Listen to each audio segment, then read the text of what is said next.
Morgan there. Now, climate group Insulate Britain says that it will suspend its road blocking protests for the next 11 days. The organisation, which has caused major disruption on the M25 motorway and other major roads, acknowledges the impact its protests have had over the past 5 weeks and has urged the Prime Minister to make a meaningful statement on plans for insulating and retrofitting homes. So, let's talk to Cameron Ford, who's an activist from Insulate Britain, and he's in Cambridge for us this afternoon. So you're suspending your protests for now. Just tell us a little bit more as to why. So we're hoping by giving a pause, the government will sit down, stop sort of rushing around to serve injunctions and deal with us on that end, and just have a good think about, how do they feel about over 8,000 people dying this winter. It'll be a lot more this winter because of the fuel crisis issue. So we want them to just have a good sit down, think what they really need to be prioritising right now. Do they want to be holding themselves to their Paris climate agreement of staying beneath 2 Celsius, which retrofitting homes could reduce it by 14% of our emissions? That's what it stands at the moment. So we're just hoping that they'll have a good hard think about what they really want to be doing with our futures. Why Insulate Britain, Cameron? Tell us why you joined this protest, this group. So I'm a builder myself. I'm passionate about building properly. I've worked on numerous building sites.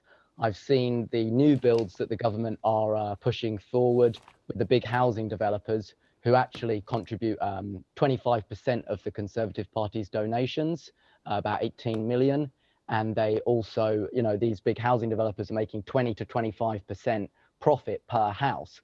So, and the houses are not up to standard. I've seen, just on Channel 4 News yesterday, you saw how leaky these houses are. So I thought we really need to, A, retrofit the existing housing stock that we've got that's some of the worst in Europe, and B, we need to hold the government to account on actually just building properly so that we don't create more of a problem down the line.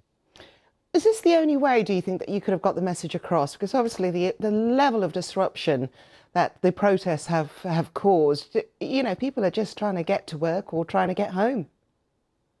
Yeah, absolutely. We do not want to be there. I want to be carrying on with my business, as do the people that we're stopping in the traffic. But unfortunately, as we've seen, yesterday we had another day of action. You should have seen the inquiries coming in for interviews. Unfortunately, the only way to get the message out there, the only way to talk to the press is to cause disruption. And by doing this, the government will hopefully listen to the fact that we've got a plan for them. It's going to create hundreds of thousands of proper jobs. It's going to reduce CO2 drastically immediately, because Sir David King said we've got 3 to 4 years. The next 3 to 4 years will determine the future of humanity. Cameron, and that was the previous government's own chief scientific advisor saying that. Cameron, we were just showing viewers pictures of some of the protests there. I mean, that is dangerous, don't you think? Why would you do something like that? And it's not just a danger to the people like yourselves, it's the people in the cars as well. Sure. I mean, the government is playing with the future of all of our lives right now. That is what's really dangerous. We've got a government that's using Muppets quotes to determine how important they think this issue is. I mean, they're not taking it seriously. They are really endangering all of us and all the people who will die in the UK, the 6th wealthiest nation this winter. Those people, what about those people? Why aren't we talking about those people? OK, let's talk about the people whose lives you've disrupted. Any apology for them? Well, that's not what I was saying. I was saying let's talk about the people whose lives are going to end this winter from fuel poverty in the UK. Yeah, sorry, I'm just talking about the people who didn't make it to work on those particular weeks. They get what you're saying, but at the end of the day, they had disruption which impacted on them. Any sorry? Any apology? Yeah, of course I'm sorry. We don't want to be doing this. The government should have come back with a meaningful statement when we wrote them in August. Instead, they ignored us. And whether they ignore us again today is on them. And so we don't want to carry on doing this. It's down to the government to come back to us and say, that's a good plan you put together with industry professionals that will reduce CO2 emissions, create hundreds of thousands of jobs, redues fuel poverty. What's going to happen? What's going to happen, Cameron? Cameron? Just really quickly, because you're looking ahead and you're looking at COP and you're looking at the climate crisis.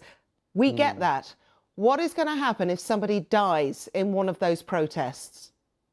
Yeah, that would be an atrocious thing, and I sincerely hope that that does not happen. I really do not want it to come out. The people who are on blocking the roads are teachers, they're vicars, they're house builders. These are everyday, ordinary people who we trust with our education, with our health, with our spirituality, building our homes. These are ordinary people who are desperately concerned about the future, because when you talk about the truth of what's coming, it's horrifying, and more people should be asking the government, why aren't you doing enough about this?